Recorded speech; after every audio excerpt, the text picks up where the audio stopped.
Hi friends, ಇವತ್ತೊಂದು ಗಿರ್ಮಿಟ್ ಮಾಡೋಣ. ಉತ್ತರ ಕರ್ನಾಟಕ ಕಡೆ ಮಾಡ್ತಾರಲ್ಲ ಆ ರೀತಿ ಗಿರ್ಮಿಟ್ ಮಾಡೋಣ ಇವತ್ತು. ಅದಕ್ಕೆ ಏನು ಬೇಕು ಅಂತ ನೋಡೋಣ. ತುಂಬ ಟೇಸ್ಟಿಯಾಗಿರುತ್ತೆ. ಇದು ಡಿಫ್ರೆಂಟ್ ಟೇಸ್ಟ್ ಕೊಡುತ್ತೆ. ಇದು ಸ್ವಲ್ಪ ಚಿಕ್ಕದಾಗಿ ಈರುಳ್ಳಿ ಮತ್ತು ಟೊಮೊಟೊ, ಕೊತ್ತಂಬರಿ ಸೊಪ್ಪು ಮತ್ತು ಕಡಲೆನ ಸ್ವಲ್ಪ ಪುಡಿ ಮಾಡಿಟ್ಕೊಂಡಿದ್ದೀನಿ, 1-2 ಸ್ಪೂನು.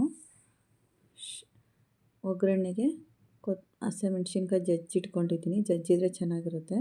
ಆಮೇಲೆ 2 ಚಿಕ್ಕ ಈರುಳ್ಳಿ, ಹುಣಸೆಹಣ್ಣು ಒಂದು ಸ್ವಲ್ಪ ನೆನೆ ಹಾಕ್ಕೊಂಡು 1/4 ಇಂಚು ಕರಿಬೇವಿನ ಸೊಪ್ಪು, ಇಷ್ಟು ಒಗ್ಗರಣೆಗೆ ತೊಗೊಂಡಿದ್ದೀನಿ.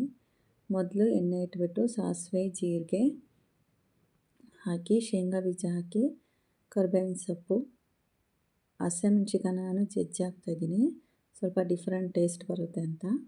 ಸೊ ಎಲ್ಲದನ್ನು ಕೆಂಪಗಾದಮೇಲೆ ಈರುಳ್ಳಿ ಹಾಕಬೇಕು.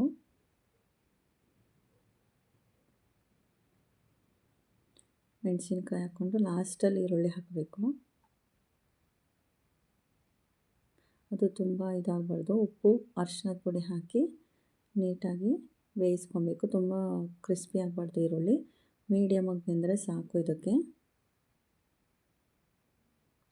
ಅದಾದಮೇಲೆ ನಾವು ಹುಣಸೆಹಣ್ಣು ನೆನೆ ಹಾಕ್ಕೊಂಡಿರ್ತೀವಲ್ಲ, ಆ ಹುಣಸೆ ಹುಳಿ ಹಾಕಿ ಸ್ವಲ್ಪ ಬೆಲ್ಲ ಹಾಕಬೇಕು.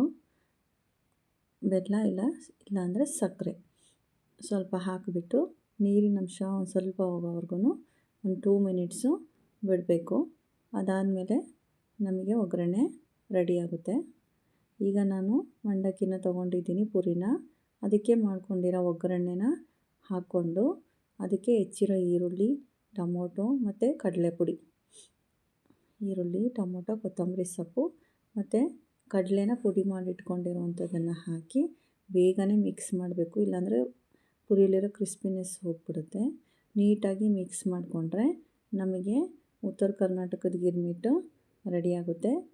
ಕಡಲೆ ಪುಡಿನ ಇದಕ್ಕೆ ಯೂಸ್ ಮಾಡಬೇಕು ಮತ್ತು ಹುಣಸೆ ಹುಳಿ, ಅದರಿಂದನೇ ಇದು ಸ್ವಲ್ಪ ಡಿಫ್ರೆಂಟ್ ಟೇಸ್ಟ್ ಕೊಡುತ್ತೆ. ಬೆಲ್ಲ ಹಾಕಿರ್ತೀವಲ್ಲ, ಸ್ವೀಟಾಗಿ ಖಾರವಾಗಿ ತುಂಬ ಚೆನ್ನಾಗಿರುತ್ತೆ.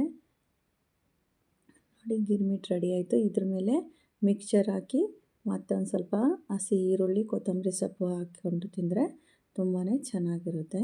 ಒಂದು ಸಲ ಟ್ರೈ ಮಾಡಿ. Thank you.